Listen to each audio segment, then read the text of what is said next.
So good morning. So now in this video we will do geography analysis. Set C we are doing 41 question number 41 set C la geography சரியா. So first வந்து permaculture farming different from conventional chemical farming. Conventional chemical farming னா உங்களுக்கு தெரியும், normal like fertilisers அதிகமாக பயன்படுத்துறது. So chemical உரங்கள் pesticides நீங்கள் பயன்படுத்துறது. பெர்மாகல்ச்சர் அப்படின்னாலே உங்களுக்கு organic farming, agro forestry, integrated farming system. So இதான் வந்து பெர்மா ஃபாரஸ்டிங் சரியா, ஃபார்மிங். ஸோ அது தெரியும்ல, organic farming, so agro. So first statement number 1, permaculture farming discourages monocultural practices but conventional chemical farming monocultural practices are predominant. So permaculture farming எடுத்துக்கிட்டா organic farming, agro forestry இருக்கும். Agro ஃபாரஸ்ட்ரினா உங்களுக்கு நீங்கள் cattles mixed ஃபார்மிங்கும் இருக்கும். Perma farming எடுக்கும்போது cattles நீங்கள் இது பண்ணுவீங்க, அப்புறம் டிஃப்ரெண்ட் க்ராப்ஸ் நீங்கள் போடுவீங்க, ஒரே க்ராப் இருக்காது. மோனோகல்ச்சர் கிடையாது. மோனோகல்ச்சர்னால் புரியுதில்ல, சிங்கிள் க்ராப். ஆனால் கன்வென்ஷனல் ஃபார்மிங்கில் you can do single cropping. அப்போ ஃபஸ்ட் ஸ்டேட்மெண்ட் கரெக்ட் தானே? புரியலையா? Discourages monocultural practice. ஆமாம், yeah, discourages monocultural practices but in conventional chemical farming monocultural practices predominant. கரெக்டாக இல்லையா? Statement number 1 correct. Statement number 2, conventional farming can cause increase in soil salinity but occurrence of such phenomenon is not observed in permacultural farming. Correct தானே? salinity increase பண்ணும், சாயிலோட தன்மை கெட்டு போகுன்றதை நம்ம படிச்சிருக்கோம். So second statement correct. Conventional chemical farming is easily possible in semi-arid regions but permaculture farming is not so possible in such areas. Then practice of mulching is very important in permacultural farming but not necessarily so in conventional farming. Like shifting cultivations, mulching தெரியுமா? mulching அந்த like களைகளை எல்லாம் இது பண்ணுவாங்கல்ல. So அது வந்து have to be there சரியா, permaculture. ஏன்னா ஆர்கானிக் ஃபார்மிங் நீங்கள் பண்ணுறீங்க அப்படின்றப்போ. So fourth one correct. Third வந்து it's not correct. Semi arid ரீஜனில் ஆர்கானிக் ஃபார்மிங் பண்ண முடியும் சரியா. So 1, 2 and 4 is correct. Option B. புரியுதா இல்லையா? Then 42nd question, any doubt? 42nd question, with reference to palm oil consider the following statements. Statement number 1, the palm oil tree native to Southeast Asia. Statement number 2, the palm oil is a raw material for some industries producing lipstick and perfumes. The third one, the palm oil can be used to produce biodiesel. So palm oil எந்த ஊரை சேர்ந்தது, எந்த area was native, எங்கே? African region. It's not end like towards மலேசியாவில் இருக்குது, மற்ற கண்ட்ரீஸில் இருக்குது, ஆனால் சவுத் ஈஸ்ட் ஏஷியா ஃபுல்லாக கிடையாது, ஆஃப்ரிக்கன் கண்ட்ரி தான். உங்களுக்கு பாம் ஆயில் ட்ரீ வந்து ரொம்ப famous. And then second and third வந்து ஃபஸ்ட் ஸ்டேட்மெண்ட்டை நீங்கள் எலிமினேட் பண்ணிட்டீங்கன்னா you will get the answer. So செகண்டும் தேர்டும் உங்களுக்கு தெரியலன்னா கூட you can answer. B is the answer சரியா. Then 43rd question, with reference to the Indus river system, of the following 4 rivers, 3 of them pours into one of them which joins the Indus direct among the following. So Panchanadu அப்படின்ற படிச்சிருக்கோம்ல, பஞ்சநாடு நிறைய reverse சேர்ந்து இங்கே வந்து 5வது ரிவராக இங்கே Indies கூட சேரும், தட் இஸ் செனாப் ரிவர். ஞாபகம் இருக்குல்ல? So A is the answer. கரெக்டாக பண்ணிங்களா? Okay, good. Then 45th question, இது வந்து ராம்சரில் சலைன் லேக்ஸ் ஆஃப் ராஜஸ்தான். இது கரண்ட் அஃபேர்ஸில் வந்திருக்குன்னு நினைக்கிறேன். நம்ம திட்வானா, குச்மான், சர்கோல், காட்டு, வி ஸ்டடி. கரெக்ட் தானா? கரண்ட் அஃபேர்ஸில் நான் டிஸ்கஸ் பண்ண ஞாபகம் இருக்குது எனக்கு, கரண்ட் அஃபேர்ஸ் கிளாஸில். So saline lakhs Then 45th வந்து consider the following rivers: Brahmani, Nagavali, Subarneka, Vamsadhara. So உங்களுக்கு சுபர்ணேக்கா தெரியும், பிராமணி ரிவர் தெரியும். இது ரெண்டும் எது ஈஸ்டர்ன் கேட்ஸில் ஒரிஜினேட் ஆகுதுன்னு கேட்குறாங்க. Which of the above rise from the eastern Ghats. உங்களுக்கு பிராமணி ரிவர் எங்கே ஒரிஜினேட் ஆகுதுன்னு தெரியும், சோட்டா நாக்பூர் பிளாட்டியூ. சுபர்ணேக்கா ரிவரும் சோட்டா நாக்பூர் பிளாட்டியூ தான். அப்போ இது ரெண்டும் கிடையாதுன்னு தெரியும் ஈஸ்டர்ன் கேட்ஸில். இதை வச்சு நீங்கள் ஆன்சர் பண்ண முடியுமான்னு பாருங்கள். ஒன்றும், ஏன்னா எல்லா ரிவர்ஸும் நம்ம ஞாபகம் வச்சுருக்கலாம் முடியாது.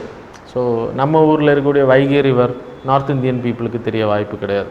தாமிரபரணி ரிவர், வைகை ரிவர் கூட தெரிஞ்சிருக்கலாம், வைகை சிவிலைசேஷன் இருக்குது. So Thamirabarani river who will nose.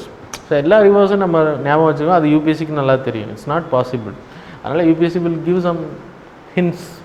இப்போ பிராமணி ரிவர் உங்களுக்கு தெரியும், சுபர்ணேக்கா ரிவர் தெரியும், அதை வச்சு ஆன்சர் பண்ண முடியுமான்னு பாருங்கள். 1 and 3 is not correct. 1 and 3யும் நாட் கரெக்ட் அப்படின்னா 2 and 4 தான் உங்களோட ஆன்சர் வருது. கரெக்டாக? So Nagavali and then Vamsadhara it's a part of Eastern Ghats. Eastern கேட்ஸில் ஒரிஜினேட் ஆகும். ஸோ ஆன்சர் பண்ணுறது ரொம்ப ஈஸி. சில கொஸ்டின்ஸ் உங்களால் ஆன்சர் பார்த்தாலே நம்ம தெரியும், இது படிக்கவே முடியாத விஷயம். எல்லா இந்தியாவில் இருக்கக்கூடிய அத்தனை ரிவர்ஸும் நம்ம ஞாபகம் வச்சுருக்கதோ இல்லை படிக்கிறதோ ஒரு ஹியூமங்கஸ்லி நாட் பாசிபிள் திங். அது யூபிஎஸ்சிக்கு தெரியும், சைக்கலாஜிக்கல் திங் தான் இது. எல்லாத்தையும் ரிமெம்பர் பண்ணி நம்ம ஊரில் எத்தனை கிராமங்கள் இருக்குன்னு ஞாபகம் வச்சுருமா, 2,60,000 மேலே இருக்குது. புரியுதா? நம்ம ஆல் ஓவர் இந்தியா 2 lakh மேலே கிராமங்கள் இருக்குது. எல்லா கிராமத்தோட பேரும் நம்ம ஞாபகம் வச்சுருக்கோமா. So civil servant, so you have to know, remember everything. ஒவ்வொரு கிராமங்களுக்குள்ளே இருக்கக்கூடிய கலாச்சாரத்தை நம்ம ஞாபகம் வச்சுருக்கோம். ஸோ ப்ரிடாமினன்ட், ரொம்ப இம்பார்ட்டன்ட் அப்படின்றது ஞாபகம், வைட்டல் அப்படின்றது ஞாபகம் வச்சுருக்கலாம். ஆனால் எல்லாத்தையும் ஞாபகம் வச்சுருக்க பாசிபிலிட்டி கிடையாது. அது UPSC knows that. So you will give hint. ஆனால் இது கேட்குறாங்கன்னா கரண்ட் அஃபேர்ஸில் நிறைய வாட்டி வந்திருக்கு. பிராமணி ரிவர், சுபர்ணேக்கா ரிவர், சரியா ஹிண்ட்ஸ் கொடுத்துருக்காங்க. Then 46th question, consider the following statement. The global commission, so global ocean commission grants licence for seabed exploration. இது நிறைய வாட்டி நம்ம நடத்தியிருக்கோம். Wait and mining in international waters. It's not about economically exclusive economic zone, EEZ கிடையாது, சரியா? Then second வந்து India has received licenses for seabed mineral exploration in international waters. Third வந்து rare earth metals வந்து international watersல இல்லை normal ஃப்ளோஸில் இருக்குது அப்படின்றது. So இது நம்ம டிஸ்கஸ் பண்ணியிருக்கோம், யூஎன் கிளாஸில் நான் நிறைய வாட்டி சொல்லியிருக்கேன். அப்புறம் டீப் ஓஷன்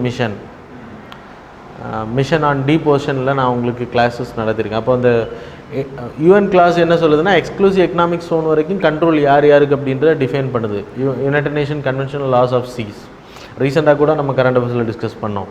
ஆனால் அதுக்கு மேலே ஹை சி, அதுக்கு மேலே இருக்கக்கூடிய சீக்கு பேர் இன்டர்நேஷ்னல் வாட்டர்ஸ் ஆர் ஹை சீன்னு பேர். இதில் இருக்கக்கூடிய சீபெட்டில் சப்போஸ் கான்டினென்டல் ஷெல்ஃப் நம்ம எக்ஸ்டெண்ட் ஆச்சு அப்படின்னா இந்தியன் ஓஷன் ஏரியாவில் நமக்கு அந்த அனுமதியை கொடுத்துருக்காங்க எக்ஸ்ப்ளோரேஷன் பண்ணுறதுக்கு. அது யார் கொடுத்தாங்கன்னா குளோபல் ஓஷன் கமிஷன் கிடையாது, சீபெட் அத்தாரிட்டி. இது தெரிஞ்சால் அவங்களுக்கு ஆன்சர் கிடச்சிரும். And then India has received licenses for seabed, that is correct.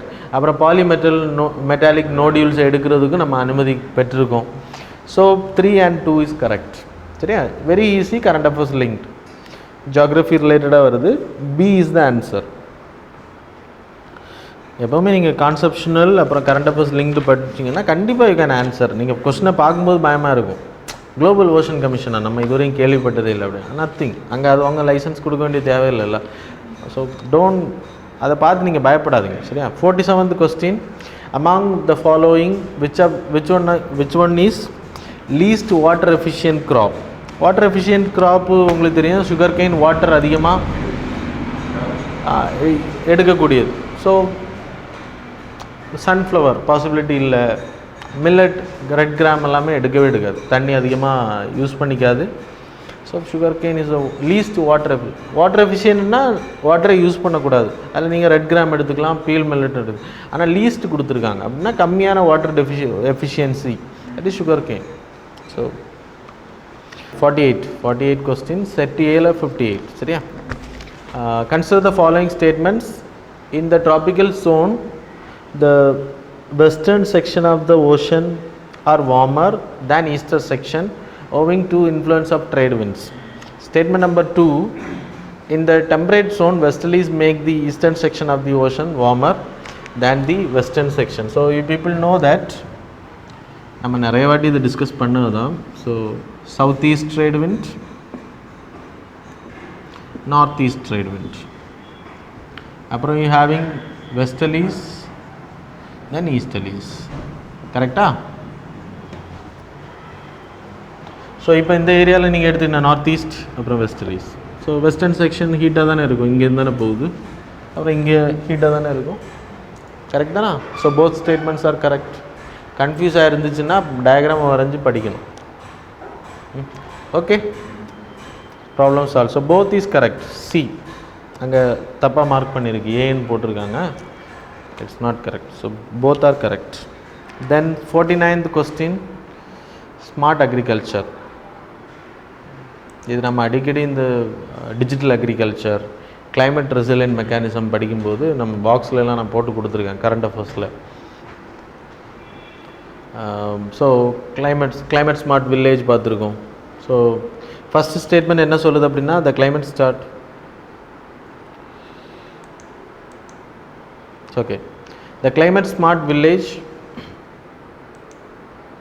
The Climate Smart Village approach in India is a part of a project led by Climate Change, Agriculture and Food Security in International Research Program. That is correct. Statement number 2, the project of CCAFS is carried out by consultative group and International Agriculture Research headquartered in France. That is also correct. The International Crops Research Institute of Semi-Arid Tropics in India is one of the CGIAR research centers. So Center for Consultative Group of International Agriculture Research. சரியா? So all the three are correct. இது conceptual question, இதில் explain பண்ணுறது ஒன்றும் இல்லை, concept orient. Current அஃபேர்ஸில் நம்ம discuss பண்ணியிருக்கோம். Then 50th question and the final one of geography. Leaf litter decomposes faster in any other biome, and as a result the soil surface is often almost bare.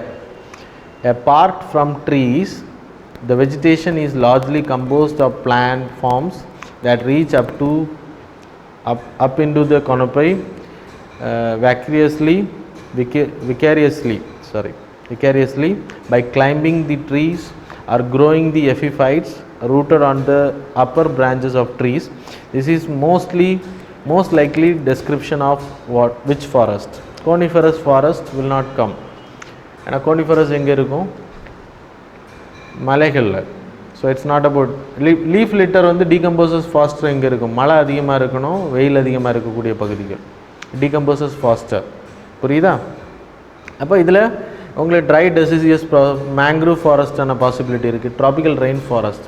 The absolute answer and the correct answer, mangrove ஃபாரஸ்ட்டில் உங்களுக்கு decomposition ஃபாஸ்ட்டாக நடக்காது. Try deciduous forest, இந்த நீங்கள் இந்த ஊசி காடுகள் நம்ம தமிழ்நாடு ஏரியா, ஆந்திர பிரதேஷ், கர்நாடகா ஏரியா எல்லாமே வரும். ட்ராபிக்கல் ரெயின் ஃபாரஸ்ட் வந்து ரொம்ப faster comparing to yours. So அதை வச்சு நீங்கள் ஆன்சர் எடுத்துக்கலாம். மற்றதெல்லாம் நீங்கள் மற்றதுன்னா அந்த வள்ளி படரும்ல, அதை சொல்லியிருக்காங்க. அது நம்ம ஊர்லேயும் அதிகமாக இருக்கும், ஆனால் அதிகமாக இருக்கக்கூடியது ட்ராபிக்கல் ரெயின் ஃபாரஸ்ட்டில் தான் அதிகமாக இருக்கும். So D is the answer. சரியா? So that's all about geography, and the next videos we will do environment, and then upcoming videos we will do the remaining. So yeah, in 2 videos we will finish everything. So thanks a lot for joining with us.